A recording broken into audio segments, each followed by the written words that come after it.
Fix his collar. We're going to give him just a minute to come in. What a beautiful day we have today. Whole different day. What a different 24 hours makes, huh?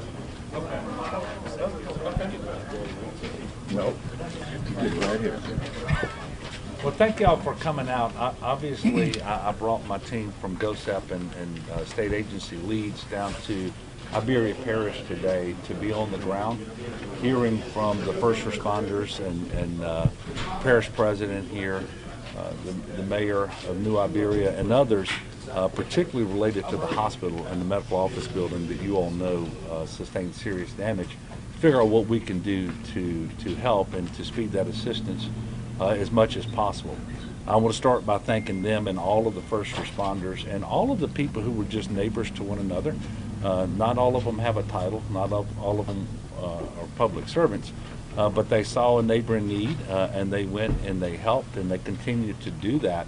Especially want to thank Catholic Charities and other groups like that in the faith community who are doing so much.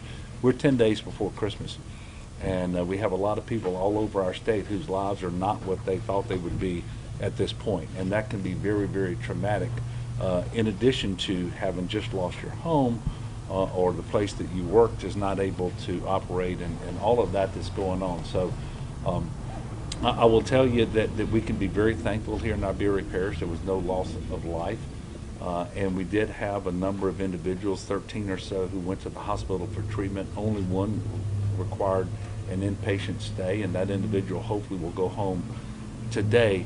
That has not been the case around the state, and so I'm going to ask people to join me in prayers for the families of the 3 people that we know have lost their lives, and we have several more who are in the hospital with very significant injuries, and so we want to pray for them as well. This has been a very difficult couple of days for our state. The National Weather Service told us this morning that they are investigating at least 11 and possibly will confirm more tornadoes than that, and spread all over the state. So y'all know yesterday I went to Caddo and Union parishes, but there were also tornadoes in Rapides and Madison that caused damage, and that was all on the evening of December the 13th. And then yesterday throughout the day, the first new tornado happened here in Iberia Parish, followed by St. Charles, Jefferson, Orleans, and St. Bernard, and they're actually doing some investigative work to see if there were tornadoes on the North Shore as well. So it's very, very difficult situation with respect to the widespread damage, the fact that we've had 3 people who were killed. I do want to thank, in addition to all the folks on the ground here, my team as well, because we had the Louisiana State Police that responded so quickly, also the Army National Guard with their liaison officers and so forth. The State Fire Marshal's Office has assisted in search and rescue. And by the way, search and rescue in these conditions is very, very dangerous. It's essential that you do it as quickly as possible, because oftentimes people get trapped in their homes, and they may be relatively uninjured, but they're beneath debris and they need to be rescued and so forth. The weather's not cooperating with you at the time, and so we thank them for all of that. Obviously, the Department of Transportation and LDH and DCFS as well. Do want to remind people, it is not a good time to go sightseeing. If you want to see the medical office building, go to the CNN website. You can look at it some other way, but there's still a lot of debris. There's a lot of work that has to happen. We have line crews out that are reconnecting power, so there's debris and there's lines down. Please give your first responders, your law enforcement people here a break. Don't go out sightseeing today in these areas because there's just too much going on. If you see a down electric wire, you should treat it as if it's alive. We know that temperatures are dropping, and so we're encouraging people to be very safe, especially as it relates to generators. The great news is we had no loss of life here. I want to remind people that after the last several hurricanes, we lost more people to carbon monoxide poisoning than we did to the direct impact of the storm. That could easily happen again.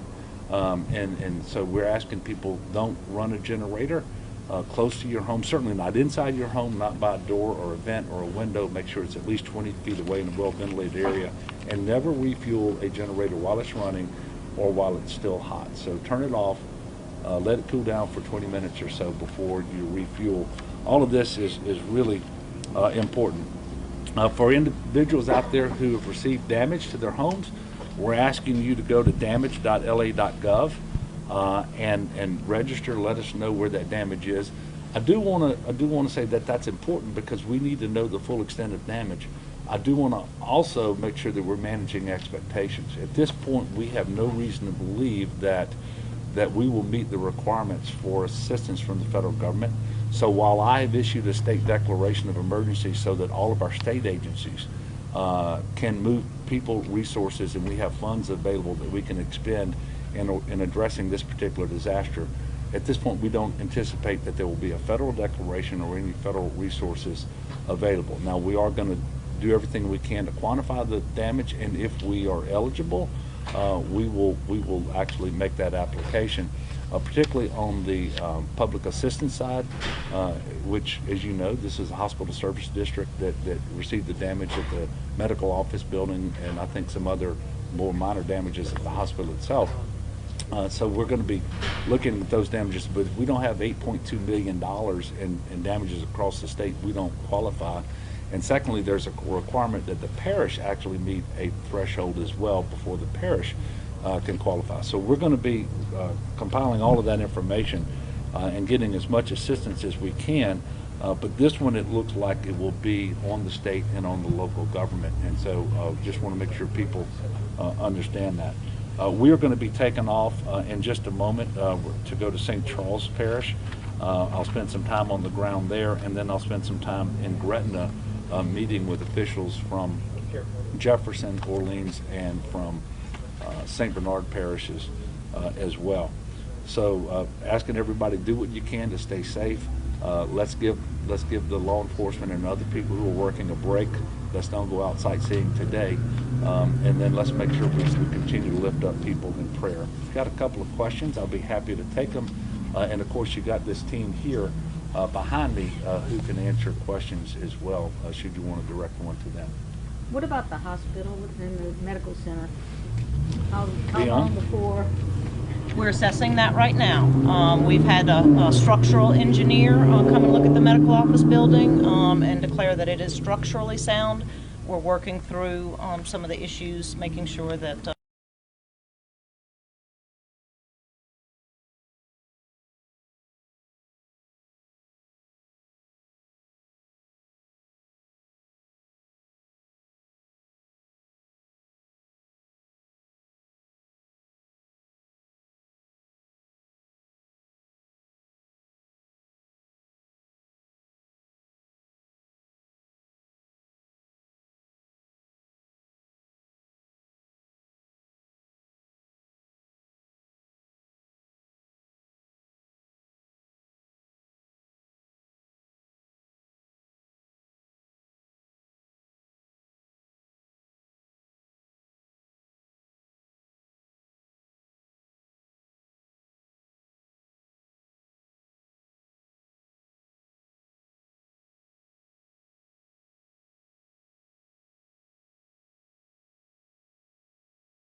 And so it's you know, but if that was your home, then that storm couldn't have been any worse, right? And if you ended up in the hospital and certainly in other parts of the state, if you lost a family member, that storm could not have been worse. So quite frankly, I am amazed that we didn't have more loss of life in Louisiana than we had. I'm very thankful for it. And I will tell you, the alert notifications that are going out on cell phones that are warning people of tornadoes, not just hey, you know, the weather is conducive to the formation of a tornado, so be careful today. The warning comes out now that tells you there is a tornado in your area. Take shelter immediately. This is what you need to do. We know that that's saving lives across the state. Unfortunately, In Caddo Parish, it was in a rural area where cell phone coverage is so poor, that warning wasn't available for people yesterday, and it may or may not have made a difference. The point I'm trying to make is cell phones are not just a matter of convenience for communications, they're actually public safety instruments as well, but they don't work if you don't have coverage, and so we're going to do everything we can to make sure that we're expanding coverage all over the state of Louisiana. All right. I thank y'all so much. Appreciate you. Yes, sir. Thank you. Thank you. Thank you, sir.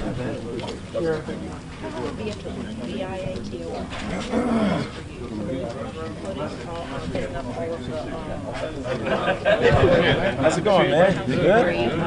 How y'all doing? You have so much life.